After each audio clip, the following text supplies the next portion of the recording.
और अब 1 सितंबर से 6 सितंबर तक उनको होना है।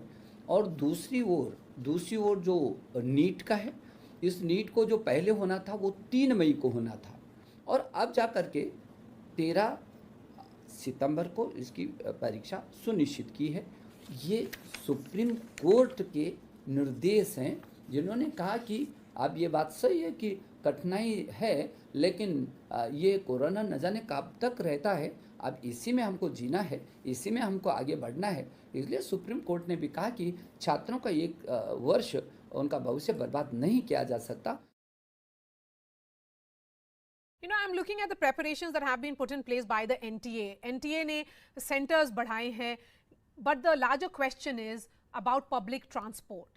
कई राज्यों में पब्लिक ट्रांसपोर्ट बंद है, प्राइवेट गाड़ी सब लोग अफोर्ड नहीं कर सकते।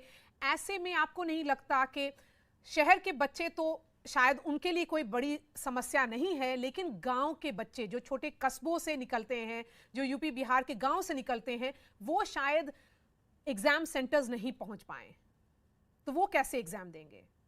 गृह मंत्रालय से हमारा लगातार संवाद हो रहा है। आदरणीय गृह मंत्री जी का हमें हमेशा आशीर्वाद रहा है कि किसी भी पीछे के दिनों में भी छात्रों के साथ जो जो संभव हो सकता था उनकी मदद करने के लिए गृह मंत्रालय आगे आया, स्वास्थ्य मंत्रालय आगे आया। और इस समय भी जो उसका एडमिट कार्ड है, वो कार्ड उसका पास का काम करेगा। और इसके लिए सभी प्रदेशों के मुख्य सचिव, गृह सचिव, शिक्षा सचिव और स्वास्थ्य सचिव से हमारी एनटी के डीजी और हमारे शिक्षा मंत्रालय के सचिव लगातार पत्राचार कर रहे हैं, लगातार संवाद कर रहे हैं। और फिर इतनी व्यवस्था तो उस प्रदेश को भी अपने बच्चों के लिए करना है। ये केंद्र की परीक्षा नहीं है, ये तो राज्यों के बच्चों को हम चयनित कर रहे हैं।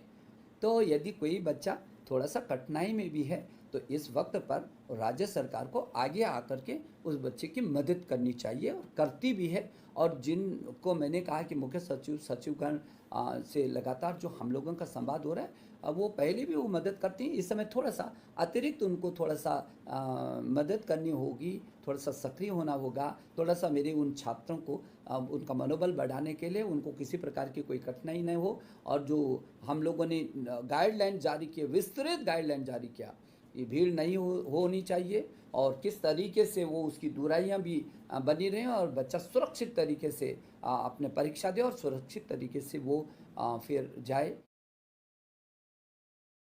Could the center have taken states on board before deciding the dates? क्योंकि फाइनल अरेंजमेंट्स जो है वो तो उसमें आपको स्टेट्स का हेल्प चाहिए, उनका सहयोग चाहिए।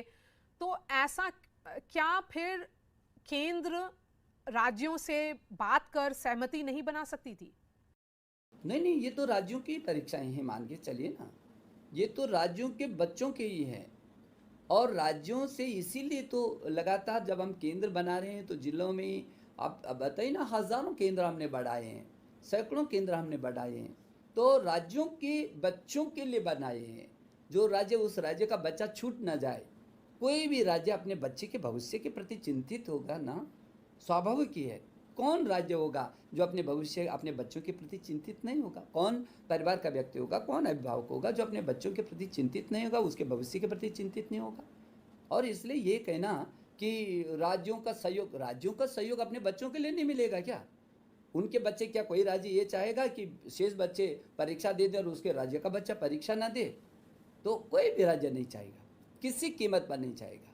और इसलिए राज्यों के साथ हम संवाद बनाए हुए हैं, और हम उनसे लगातार अनुरोध कर रहे हैं, और अभी भी आपके माध्यम से अनुरोध करना चाहते हैं कि इधर उधर की अभी जब समझ रहे हैं कि न जाने कब तक ये कालखंड चलता रहेगा आगे, तो ऐसी परिस्थितियों में अब तो सब लोग चौकस भी हो गए हैं।